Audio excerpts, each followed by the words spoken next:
two questions you should never ask the sellers or the agents. How long has this property been listed for? How long has it been on the market? And what was the last highest offer? Well, clearly the sellers and the agents are not going to tell you the truth. Even if this property has been stuck in the market for the past 6 months to 1 year or 2 years, they're having tremendous difficulty trying to sell the property, they are not going to tell you the truth because they want to sell you the property.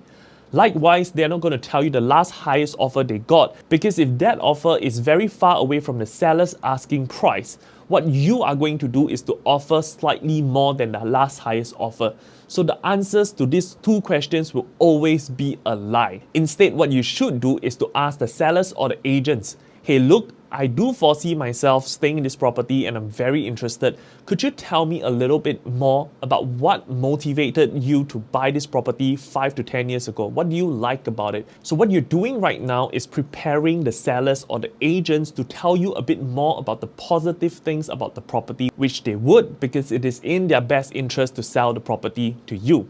And right after all the positive things have been said, what you want to say to them right now is, hey, look, I do foresee myself staying in this property for a long time if I were to buy this property today. Now, could you also tell me some of the things that I should potentially look out for if I were to buy this property? So by doing this, you have the highest probability of getting very honest answers from the sellers and the agents. And when you now know the truth about the good and the bad of the property from the seller or the agents, you can now determine for yourself how desirable this property is. And when it comes to finding out what is the seller's base price when you are about to make an offer, you could make a comment to the seller by saying, hey, look, I do not mind paying you at your asking price, but I do have to set aside some money for renovations to turn this place into something that I really like. And if the seller starts asking you about your intended budget for your renovation, and they start to consider whether or not they're able to sell it to you at that price,